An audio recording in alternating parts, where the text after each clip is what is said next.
Edit, may gusto sana akong sabihin.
Pala na tayo. Pangalawa na to. Una sa maze. Hindi tayo pinahirapan. Ngayon, wala. Ano pa ba mga pagsubok dyan? Para harapin natin, mas nagiging matatag, di ba? Pag pinagdadaanan mga pagsubok. Kaya handa akong harapin lahat yan. Diba? Dagdag points. Alright. So, ay mga kalingap. At dito kasama si Medit. Buti na Medit at nag-enjoy ka naman kasama ang K-Boys at si Dan. Ano? Yes po. Kasi tagal namin hindi nakapalit dito kasi yun nga, ang layo kasi ng Naga, no? Hindi naman kami. And kung maisipan namin pumunta, is makakapunta talaga. Kailangan talaga ng schedule. So, ayun. Kumusta kayo, Medit? Okay naman po, Kuya Rob. May mga konting struggles, pero okay naman po. Balita ko, may isang sponsors na nabuwag, isang grupo na sponsors na nabuwag, and may mga iba doon na binabash ka. Ano yung masasabi mo doon? Ano ba nangyari? Pwede mong isabihin kasi para alam din, kasi may mga nagpapakalat ng mga balita about sa'yo, mga negative. And pwede mong explain kung bakit, at kung ano yung nangyari, bakit nawasak yung grupo na yun na nag-sponsor sa'yo. Ano po?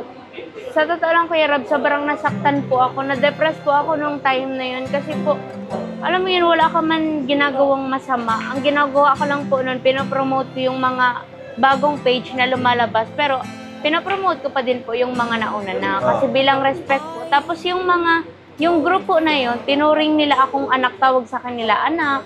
Tapos ang tawag ko po sa kanila mami. Tapos lagi ko silang pa-video call. Tapos bigla na lang yung pinromote ko lang po yung isang page.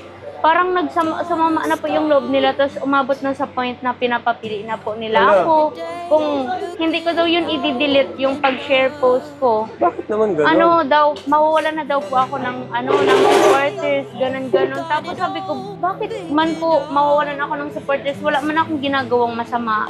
Tsaka nagiging fair ako. Kung pinapromote ko sila, pinapromote ko din po yung isa. Saka ang pagtulong or pag-sponsor, wala yung inihingi na kapalit. Oo nga po. Kung legit yung pagtulong nila, huwag silang humingi ng kapalit. Opo, kaya ang sakit din sa akin nun, Kuya Rob, kasi ang dami kong nababasa na mukha daw akong pera, ganyan-ganyan. Samantalang, kahit wala man silang pinapadala sa akin, yung loob ko sa kanila sobrang gaan, tapos sobrang naging close ko talaga sila.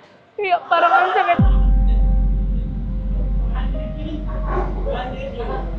Ang sakit po dun sa part na napalapit na sila sa akin. Tapos para dahil lang dun sa pag-promote, yun, winasak po nila yung binuo nilang group para sa amin ni Sir Dan. Tapos naging ko pa po sila, naging basher na mukha daw akong pera. Yun nga yung may nababasa ako eh. Kaya gusto ko rin linawin sa'yo. Kaya yun, ang sakit-sakit din po sa side ko. Ang pangit na ganun. Huwag po tayong ganun na kung tutulong tayo ay may hiningi tayong kapalit or nag-expect tayo ng kapalit. Di ba? Saka, dapat nga tayong humaka kay Medit. Kasi, tawag dyan, mas pinili niyang maging loyal sa akin, kaysa sa mga sponsor. Di ba? Parang, ang ginawa niya, di siya nagpahawak sa sponsor. No? Di ka nagpahawak sa kanila. Opo. Ang ginawa mo, di ka pumili, di ba? Opo. Wala siyang pinili. Wala po akong pinili, Kuya Rob. Kaya yun, sila mismo yung nagwasak dun sa binuo nilang group. Grabe. Ngayon ko lang din po nalaman yan kasi gusto ko rin sa kanyang tanong na dito sa vlog mismo natin kung ano yung nangyari. Kasi may nababasa rin ako comments or private message about doon. Sinisiraan nga si Medit pati sa mga comments sa Although kunti lang naman, pero ayun, syempre Mabigat pati po yung paratang nila na ganyan, mukhang pera daw ako, ganyan actually, yung mga... hindi naman kasi kumbaga, di ko naman siya nakikitaan ng ganun na masabi natin mukhang pera, no? Kasi lahat naman sa atin yun, nire-report naman niya sa atin. Saka, di naman siya humihingi. Humihingi ka ba? Hindi. Hindi po. Hindi Wala naman siya po akong hiningi. Kasi yun yung ayaw din natin, no? Humingi tayo sa mga sponsors. Ang gusto natin, yung pusa silang bibigay, tatanggapin natin. Pero kung wala, tayo po ang tutulong sa kanila. Kina Medit. Kaya mo, Medit, okay lang yun. Alam ko masakit kasi tinuring mo siyang kapamilya. Tapos dahil lang sa pag-share, mangyayari is inaway ka na, no? Mali yun. Grabe. Hindi ganun yung tunay na pagtulong.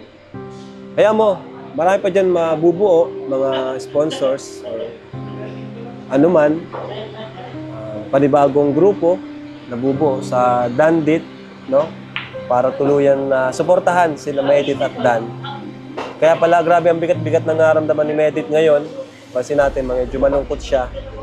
Kaya mo Medit, dito naman kami. Ang mahalaga, yung loyalty mo sa Kalingap at sa amin, di ba? So, one Kalingap, one family naman tayo.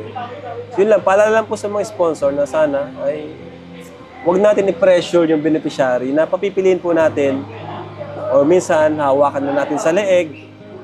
Yun po yung natin. Kasi doon kami nagkakaroon ng barrier or hadlang sa akin at sa beneficiary. Kasi nangyari, nahawakan na sila ng sponsor, so parang nawawalan na ako ng papel. No? So ayan, Medit, okay lang yun. Ngayon, bigyan kita ng allowance mo. Oh. Medit, 6,000 pesos. Thank you po, Kuya. Mula yan sa ating YouTube channel mismo. Thank you so allowance much ni Medit po. habang tayo wala dito sa Naga. Kasi alam mo, kailangan niya yan. Medyo mababa yung benta. Opo, sobra po. Sobrang hina po ngayon. Yun. Kasi mainit eh. Opo. Parang ang gusto nila ngayon, yung malalamig, mga ice cream, Opo. halo-halo. So, ayun Medit, may gusto ka bang sabihin sa mga viewers natin? Thank you po dun sa mga taong naging part nung nabuwag na group na bumuo po ng panibagong grupo kasi po hindi din po sila sang-ayon dun sa nangyari. Tapos ang pinaka-goal po talaga nila is to support our love team po with Sir Dan. Kaya sobrang grateful po ako sa inyo, Tita Perla. Tapos sa mga sa iba pa po, marami na din po ang nabuo, Kuya Rob, na may Team Daddy International Italy na po. Tapos yun po. Thank you so much po pati po sa Team Daddy International Solid Family. Thank you po Tita Mami Ana Rita and Tito Daddy Randy Reyes po sa laging pag-support and sa lahat po ng sumusuporta sa amin. Sobrang thank you po. Sobrang grateful po ako sa inyong lahat. God bless you po. Thank you po kay Tita Ana Rita sa accessories po na to. Thank you po. Thank you din po, especially po kila Kuya Val, Kuya Rob, and sa buong Team Kalingap po. Thank you so much po sa paggabay. Hindi niyo po ako kinakalimutan palagi. Thank you po. God bless you po.